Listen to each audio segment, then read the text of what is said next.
Dans cette vidéo, je vais mettre en application ce qu'on a vu sur le Design Pattern Observer. Donc je repars ici de la dernière vidéo qui concernait donc les interfaces. Et ce qu'on avait réussi à faire, c'est faire en sorte que soit le berger, soit le vacher appellent les animaux. Le berger appelait ses chiens, le vacher appelait ses vaches. Mais jusqu'à présent, les animaux, en fait, ne reçoivent pas le message et on ne les voit pas revenir. Donc je vais repartir de cette partie-là. Je vais déclarer Jack comme berger, non pas avec le nom de l'interface. Et puis, on va par exemple créer un chien. Je vais l'appeler Médor, égale new chien. Donc le premier paramètre, c'est le nom du chien, effectivement, Médor. Et le deuxième paramètre, je crois qu'il n'y a qu'un seul paramètre. Donc ce que je veux ici, ce que j'aimerais ici, c'est que quand je fais Jack.appelle ses chiens, eh bien, l'objet Médor, le chien Médor, reçoive le message et qu'on le voit revenir. Donc pour ça, on va mettre en place ce qu'on a vu dans la dernière vidéo concernant le Design Pattern Observer. Donc première chose à faire, si on suit ce que j'ai dit dans la vidéo précédente, c'est d'installer une interface dans la classe berger. Donc je me tourne ici vers la classe berger, et on va créer une interface. Alors il faut remarquer effectivement qu'on peut tout à fait créer une interface à l'intérieur d'une classe. Donc c'est une interface publique, interface, je vais l'appeler CallDog, et cette interface, qu'est-ce qu'elle va faire? Elle va définir une méthode, elle va définir la signature d'une méthode qui ne renvoie rien, qui va s'appeler CallDog par exemple. Et je ne lui passe pas, enfin je définis pas de paramètres à cette méthode. Voilà, deuxième chose à faire, donc le berger va utiliser cette méthode CallDog, il va vouloir en fait appeler cette méthode CallDog sur un chien, et donc dans la classe chien, eh bien en fait on va lui faire implémenter l'interface CallDog. CallDog, j'ai mis Dod alors que c'était Dog, je vais corriger. Je reviens sur berger ici, et l'interface c'est CallDog. Petite erreur de frappe de ma part, et ici donc c'est CallDog. Comme cette classe implémente l'interface CallDog, eh bien on doit redéfinir, on doit implémenter la méthode CallDog. Et cette méthode, qu'est-ce qu'elle va faire? Elle va simplement faire, on va prendre le nom du chien, et on va dire qu'il revient ventre à terre. Revient ventre à terre. Maintenant, deuxième chose à faire, bien en fait, il faut faire en sorte que la classe berger expose une méthode qui va permettre à un chien de s'enregistrer comme observeur auprès de la classe berger. Donc on va créer cette méthode ici, je vais la mettre un petit peu en dessous, donc ça va être une public void, c'est une méthode qui ne renvoie rien, hein.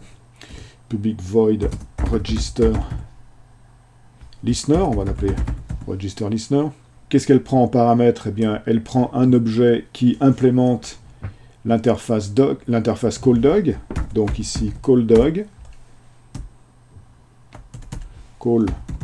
je recommence, CallDog, on va l'appeler listener. Okay, donc le chien viendra appeler cette méthode register listener. On aura l'instance de chien en paramètre ici.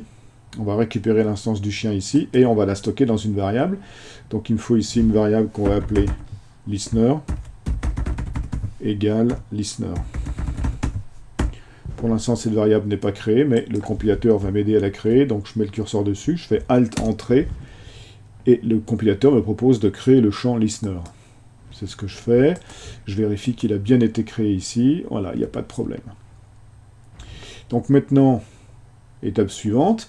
Bien, étape suivante, il faut permettre à un chien de s'enregistrer comme observeur auprès de berger. Donc pour ça, il y a plusieurs façons de faire.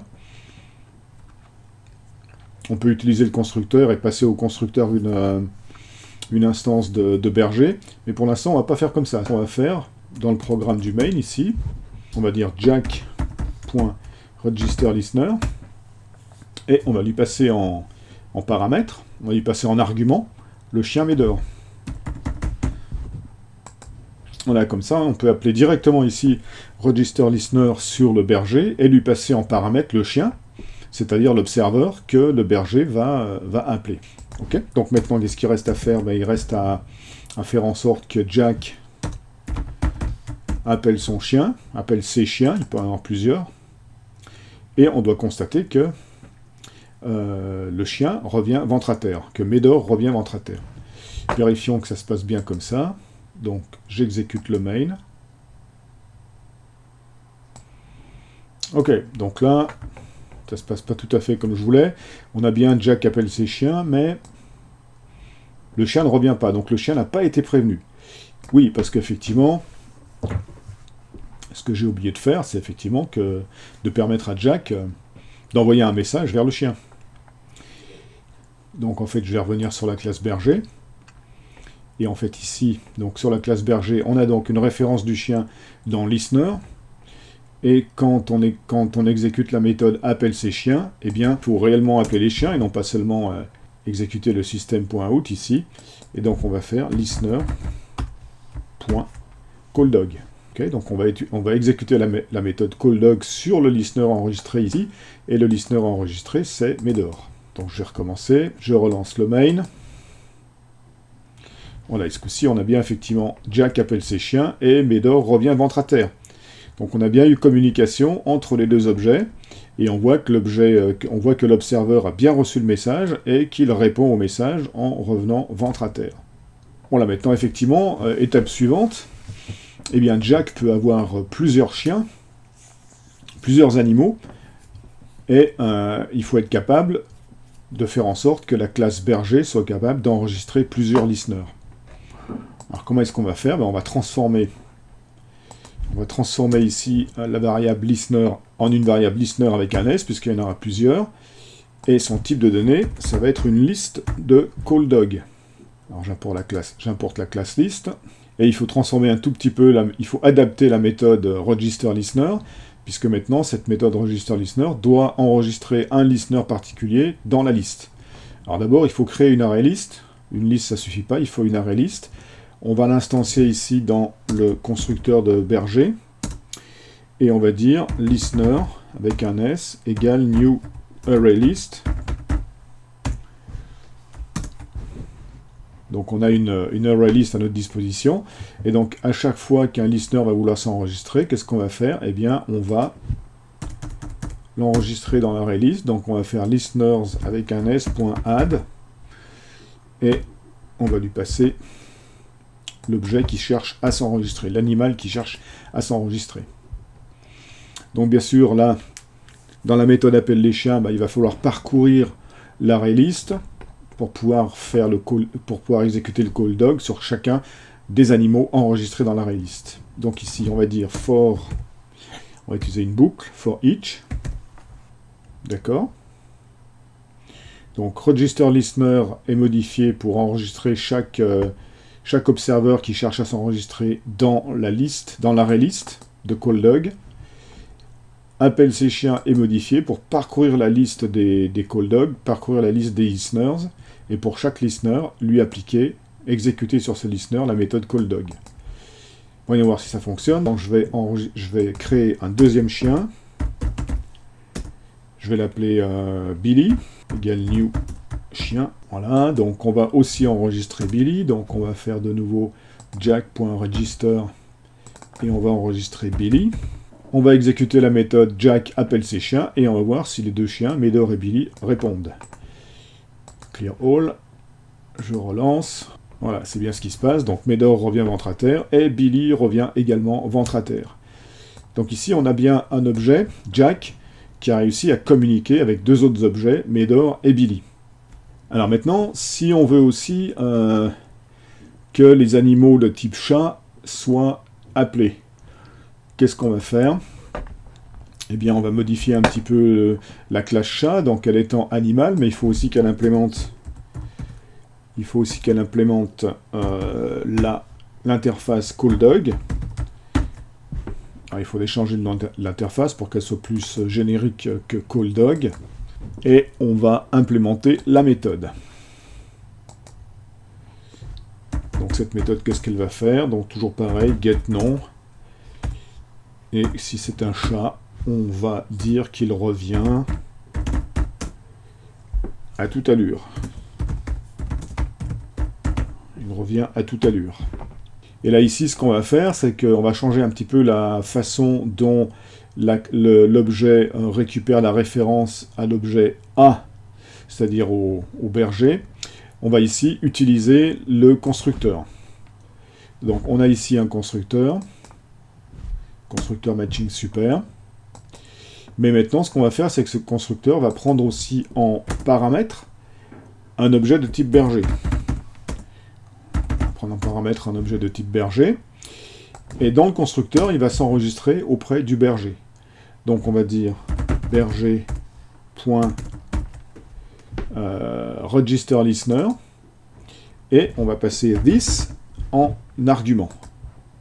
Ok, donc je rappelle encore une fois que this c'est un mot-clé qui est une référence de l'objet lui-même.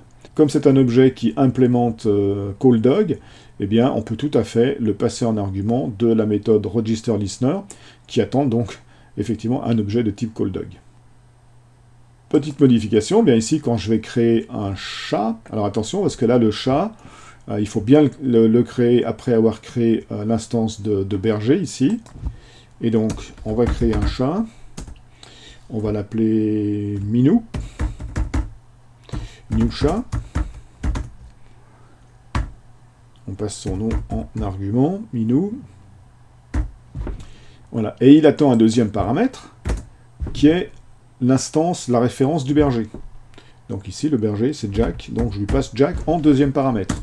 Et donc, c'est le constructeur de la classe chat qui va s'occuper d'enregistrer le chat comme observeur auprès de Jack. Et donc, on n'a pas besoin ici d'utiliser la méthode registerListener comme pour les deux chiens. J'exécute le main pour voir si le chat revient aussi.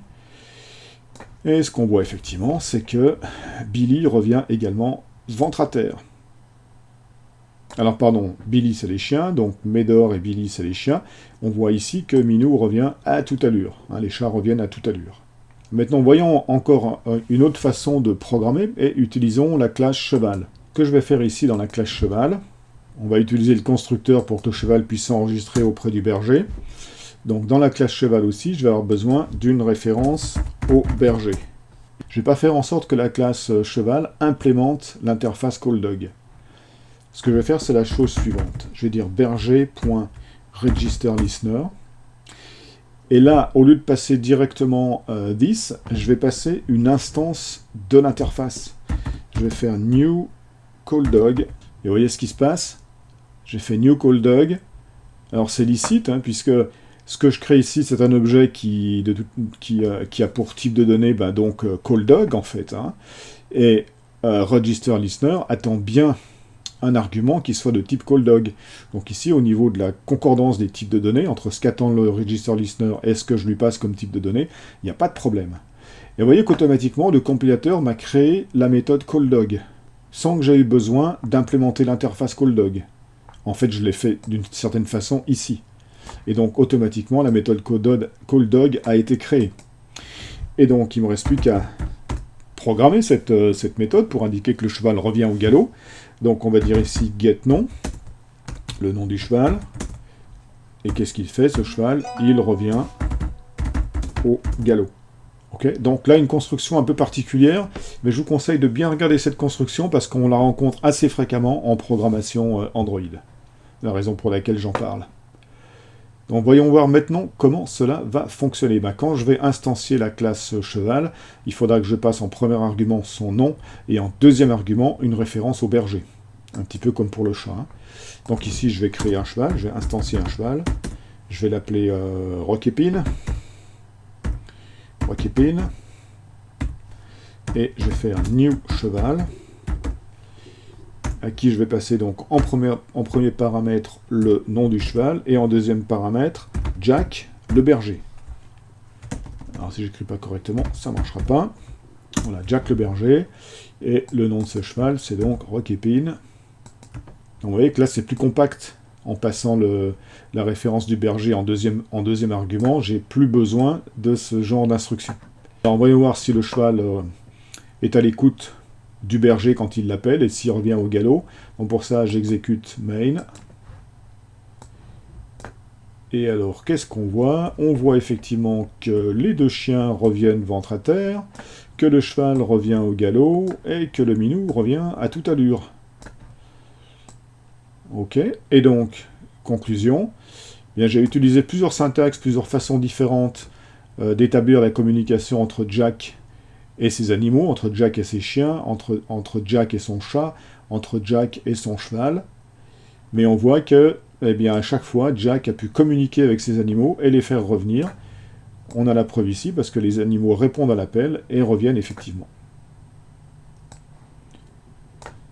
Voilà, c'est tout pour cette vidéo. J'espère que j'ai été assez complet pour que vous compreniez bien comment fonctionne le Design Pattern Observer et comment il est mis en œuvre, car c'est un design pattern qui est beaucoup utilisé en programmation Android.